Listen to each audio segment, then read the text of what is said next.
Down, down, down, down. Stay down, stay down, stay down, stay down. Meron pa tao dito? Stay down. Pinasok ng mga operatiba ng Pasay City Police Station ang isang unit sa 22nd floor ng isang condominium sa Rojas Boulevard sa Pasay City pasado alas 3 ng madaling araw kahapon. Matapos malaman na may dinukot na isang babaeng Vietnamese national doon. Sa loob ng pinasok na unit, tumambad sa mga pulis ang isang babae kasama ang 3 pang banyaga. Meron po tayong isang complainant na nag-report sa Substation 1. Accordingly, ang kanyang girlfriend captured at nire-restraint ng 3 tao, 3 Vietnamese nationals.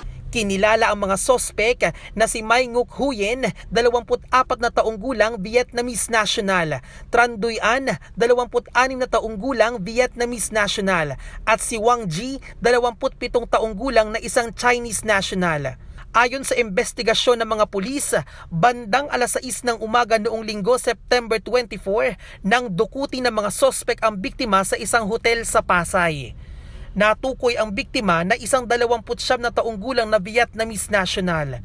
Nakaranas umano ng pananakit ang biktima mula sa mga sospek.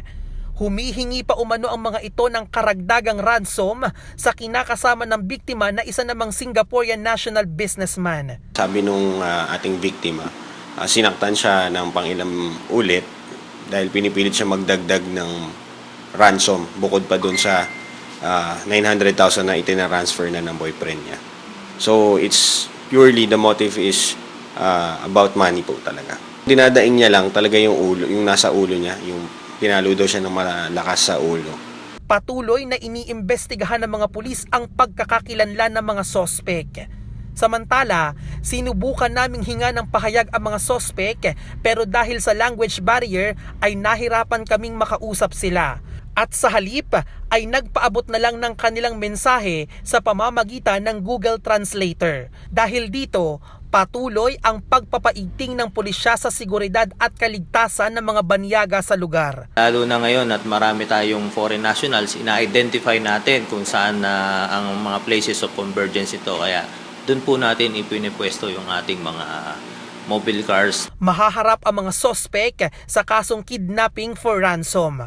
Bien Manalo para sa Morning Show ng Bayan, Rise and Shine, Pilipinas.